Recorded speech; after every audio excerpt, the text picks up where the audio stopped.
So is fake news such a big deal that it's necessary for UK politicians to head to Washington for, or is the DCMS committee getting a bit overexcited about a term that's had its day? With me in the studio is the right-wing campaigner and best-selling author Ann Coulter, one of the very few people Donald Trump actually follows on Twitter. And joining from LA is the writer Laurie Penny. Good evening to you both. First of all, Ann Coulter, does fake news damage society? Yes, that's why Donald Trump keeps attacking it. I mean, we live in democracies. People have to be informed. And for people at allegedly serious networks to be putting out lies about it. I mean, we went through, this happened long before Trump, but all the fake rape cases. Ferguson ripped the country apart, the alleged, shooting of an unarmed black man. And once Trump came along, it's been through the roof. But if you're in a situation where you're in an election campaign and a website which gets hits from nearly 800,000 people says that members of Hillary Clinton's campaign were involved in a satanic cult, that matters, doesn't it? Or does it not? Should the tech giants be actually filtering this stuff? No, the internet is the only place people can get the truth. Maybe not from the website you just cited, but 800,000 viewers. Hillary spent $1 billion. This idea that, bots putting likes on Facebook swung the election is so insane. That's fake news. So listen, you believe that things like CNN, ABC, NBC actually don't double source stories and put out fake news? It's worse than that. They are intentionally putting out fake news. The claim that Donald Trump admitted to groping a woman's, blank is a lie. He says on the tape, and they edit the tape to lie about it. Laurie they Penny, let you do it. You could win that as a summary judgment case in court, and they edit that part out of the quote. Laurie Penny, is it damaging to have not only fake news, but actually the idea that it doesn't necessarily matter? Laurie Penny.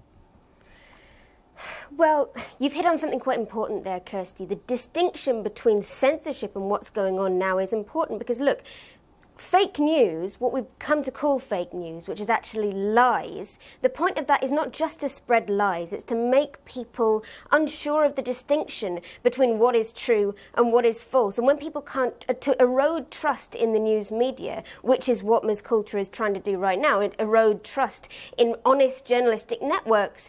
And look, when people cannot trust their media, they would often prefer to believe convenient lies to hard truths. But, there are still people out there who believe in the power of honest journalism, who believe in the power of, in real democracy, which involves people being really informed. And there are people out there who believe that people in power shouldn't just be allowed to dictate what is true and what is false. And, some of those people, Ms. Coulter, are sitting around you in the studio right now. There are people who are working in the BBC studio, and some of those people are watching at home, people who believe that there is a distinction between truth and falsehood, and that distinction matters. I would encourage you, Yeah, well, let me visit Ann Coulter. You're in a situation where if you're saying that the mainstream news networks regularly pile out fake news, aren't you just aiding the despots who say, it's all about fake news from CNN, even the BBC, so therefore we won't believe it?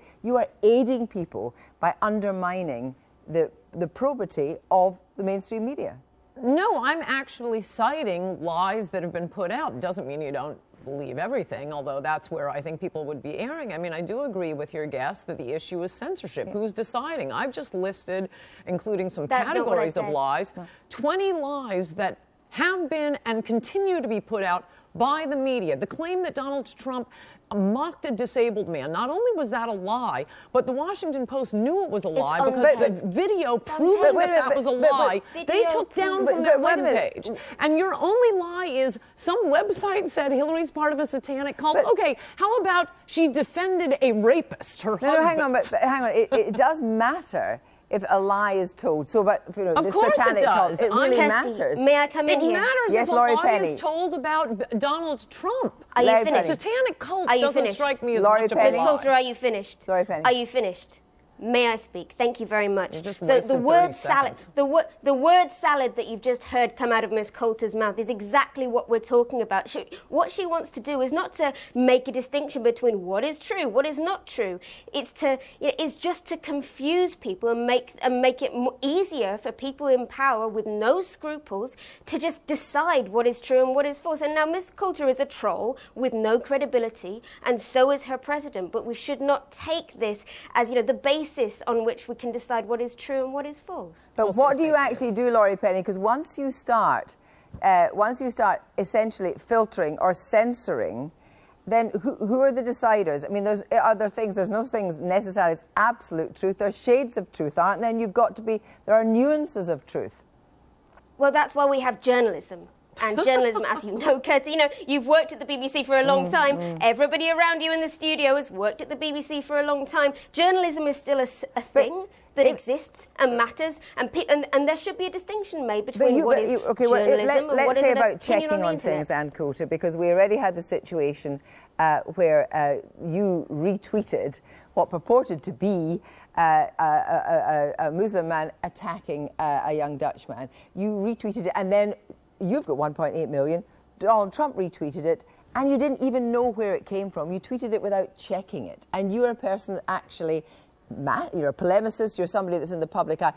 Do you regret that now? No, I've seen no proof that it is untrue, point one. Point two, your question is the correct one. Who is deciding what's true here? Again, I keep citing things... It wasn't true, Wait a second. I keep citing things that are provably false. It wasn't true, though. Your guest says...